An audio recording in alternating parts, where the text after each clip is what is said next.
The time is coming when all that we are afraid of will be all that can save us.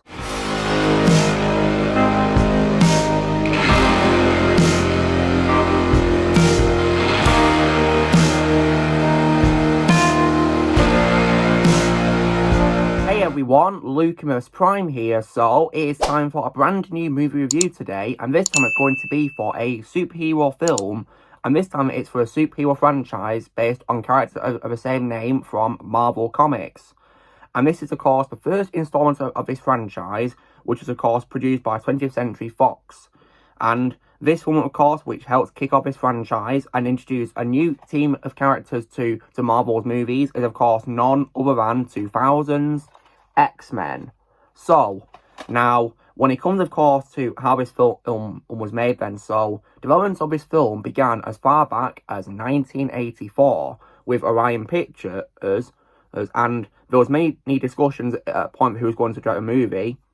20th Century Fox bought the film's rights in 1994, and various scripts and film treatments were commissioned from Andrew Kevin Walker, John Logan, Joss Whedon, and Michael Chabon.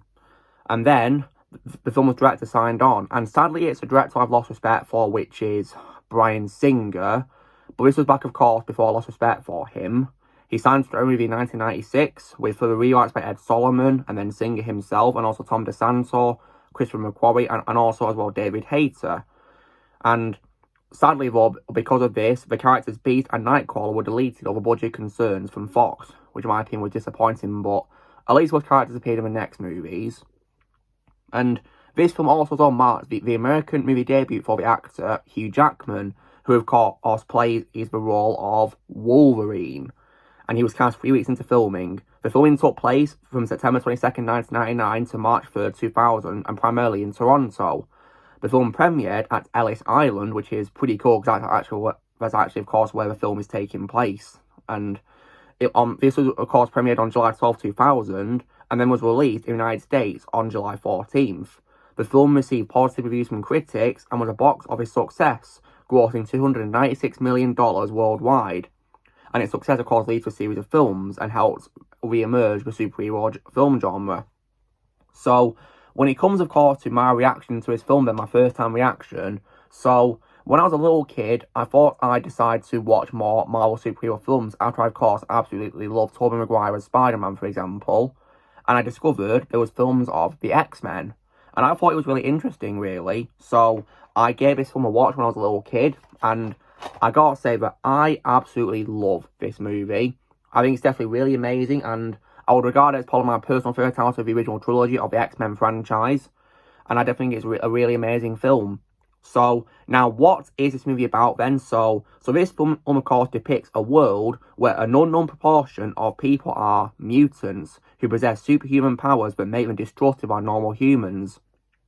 And this film focuses on the characters of Wolverine and Rogue, played by Anna Paquin, as they're brought into a conflict between two groups with radically different approaches to bringing about the acceptance of mutant kind.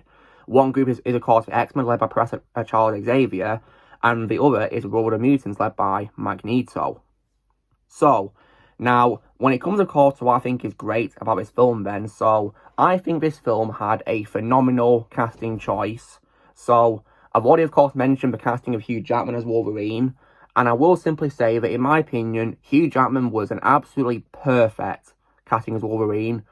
To this day, it's my favourite role of his, and no matter who will ever play the role again in the future, there is no other actor I can imagine playing the character better than Hugh Jackman.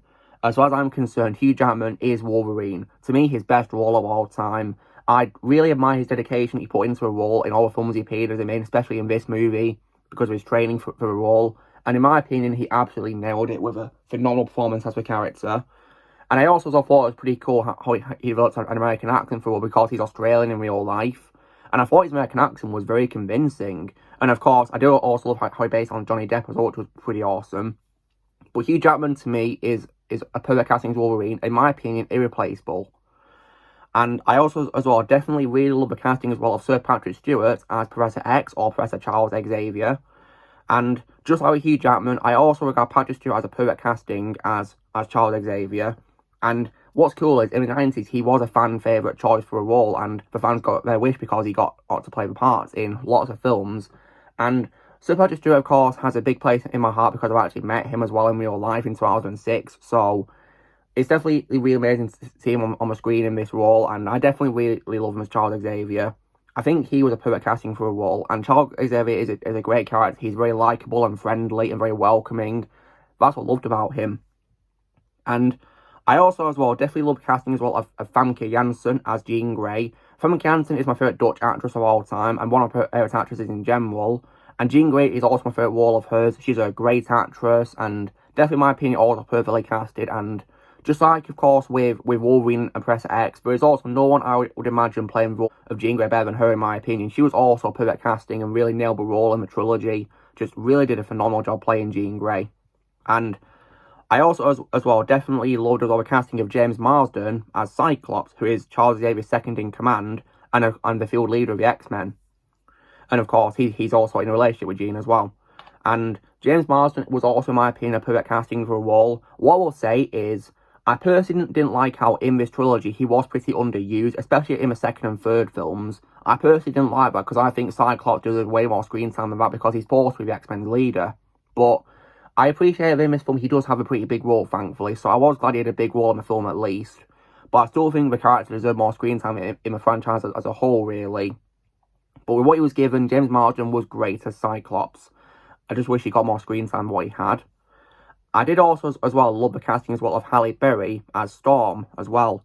I think she was also, in my opinion, a perfect casting. Definitely my favourite role of hers. Halle Berry is a great actress, and definitely Storm to me is her best role. And definitely makes her, in my opinion, a very fun character. Definitely really interesting because of her powers.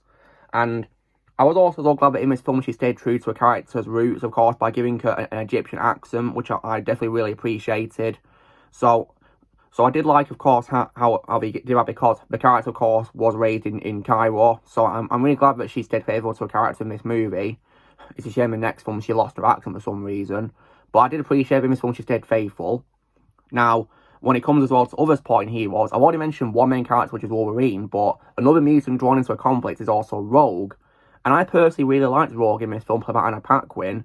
I thought that she was definitely, in my opinion, a very interesting mutant. And of course, a mutant who, of course, doesn't really like the power that she has, of course, where she has the ability to take the life force of her she touches. And in the case of mutants, their gifts they have. So I personally think that Rogue was portrayed really well by Anna Paquin. Definitely my favourite role of her. She's a very good actress, in my opinion. And when it comes as well to smaller parts in the film, when it comes to heroes, I did love the first appearance as well of Shawn Ashmore as Iceman in this. Iceman's definitely my favourite live-action role of Shawn Ashmore. I think he did a great job playing in Iceman in this trilogy. And when it comes as well to villains in this film, I also, as well, now, I definitely really love the casting of the legendary Sir Ian McKellen as Magneto. And I personally think Ian McKellen was an absolutely perfect casting as Magneto. And I would definitely regard Magneto as my second favourite role behind Gandalf in the Middle-earth movies. Because I think he did a really good job playing Magneto in this. And when it comes, of course, to portrayals of Magneto, while Michael Fassbender is my favourite of all time, I still think when it comes to an old man version of Magneto, that Ian McKellen I would definitely regard as my personal favourite Magneto of all time. Because I think in this trilogy, he did a really great job playing Magneto, and he showed his hate for humans really well, in my opinion. And definitely did a great job, in my opinion. And when it comes to the supporting villains, I also as well definitely really love the casting as well of Rebecca Romijn as Mystique, who of course is the second in command to the Brotherhood, who has the ability to shapeshift, and she also can't age either. So I personally think that Rebecca Romijn was also perfect casting as Mystique, and just like the other cast members I've mentioned, there is also nobody I wouldn't regard playing role better than her, in my opinion, because I personally think that Rebecca Romijn did a phenomenal job playing Mystique in this trilogy. Really great job. She definitely captured her character really well, in my opinion. Especially with her line she says to Senator Kelly about how she was afraid to go to school because of humans. And also as well, I love the casting as well of Tyler Mane as Sabretooth. I think he did a really great job playing Sabretooth in his first appearance. And definitely showed his brutality really well in this movie, in my opinion. And also as well, Ray Park as Toad, I also definitely really loved as well. Ray Park is one of my stuntmen of all time, and he also holds a place in my heart. I've also met him as well. I was saying convention I met Patrick Stewart at, so Ray Park is absolutely awesome, and I think Toad did a great job playing him. It's also as well his first role he's played where he's not dubbed over by another actor. In this film, it is his natural speaking voice in this. It's not dubbed over by another actor. But I think, of course, in this film, he did a great job playing to what he was given. I've already mentioned as well, Kelly. When it comes to humans in this, I did also have a casting of Bruce Davison as Senator Robert Kelly. I think he did a great job of playing a character, and of course, making him a character who's against the existence of mutants. And of course, he ends up becoming, of course, a mutant himself, where of course his ability to be like a jellyfish and he can stretch. But unfortunately, his body is unable to accept this change, and as he just turns to water and dies, which is a big shame for him. But I think for what it was worth, Bruce Davison did a very good job playing Senator Kelly. And when it comes to cameos in this movie as well, I definitely really love the casting of the absolute legend, which is Stan Lee, where he appears, of course, as a hot dog seller on the beach when Kelly, of course, comes to shore after escaping from the Brotherhood's lair. Stan Lee is an absolute legend. May he rest in peace.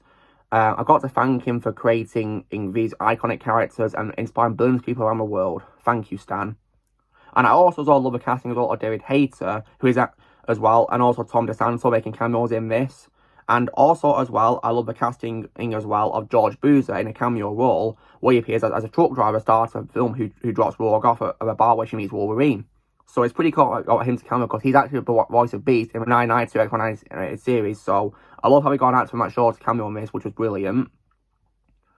As well as this great cast, I also as well definitely really loved as well the action scenes in this film. I think were definitely, in my opinion, lots of fun.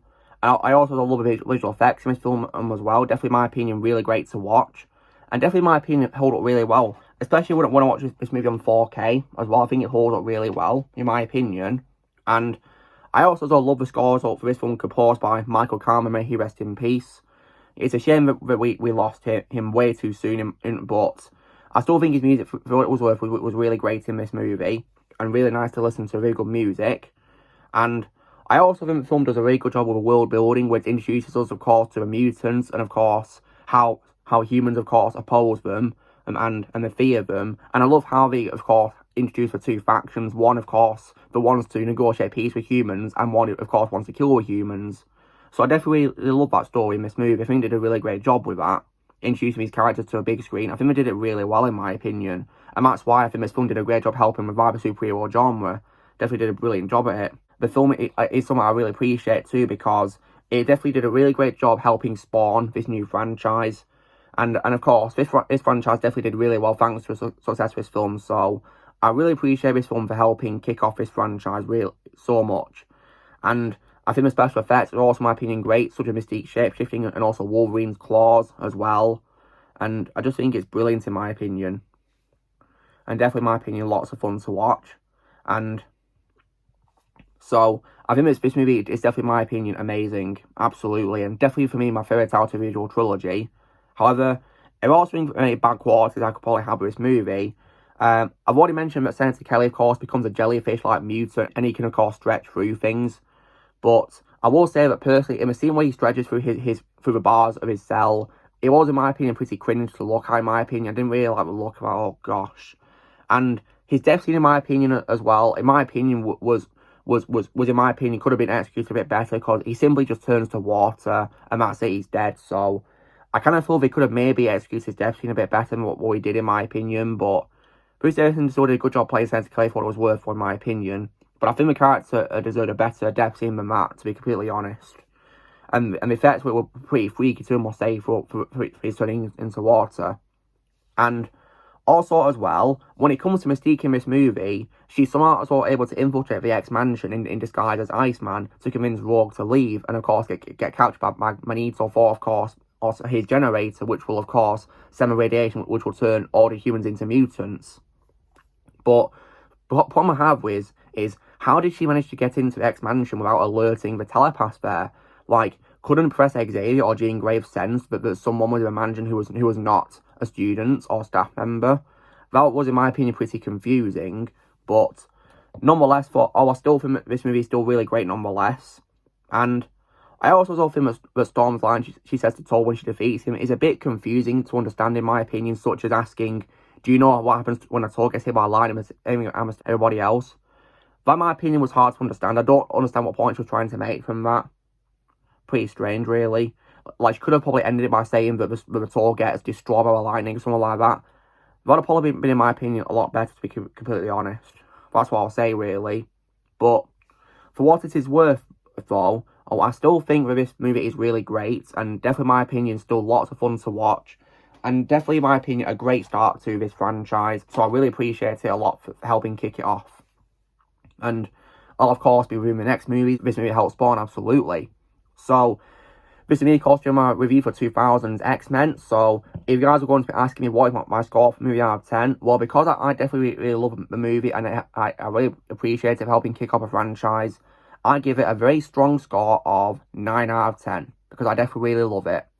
So, anyway, guys, this is me doing my review for 2000 X-Men. So, you know the drill, guys. Be sure to give this video a like. Also, be sure to leave on the comments what you guys think of X-Men. If you've seen it, the only thing in the comments below.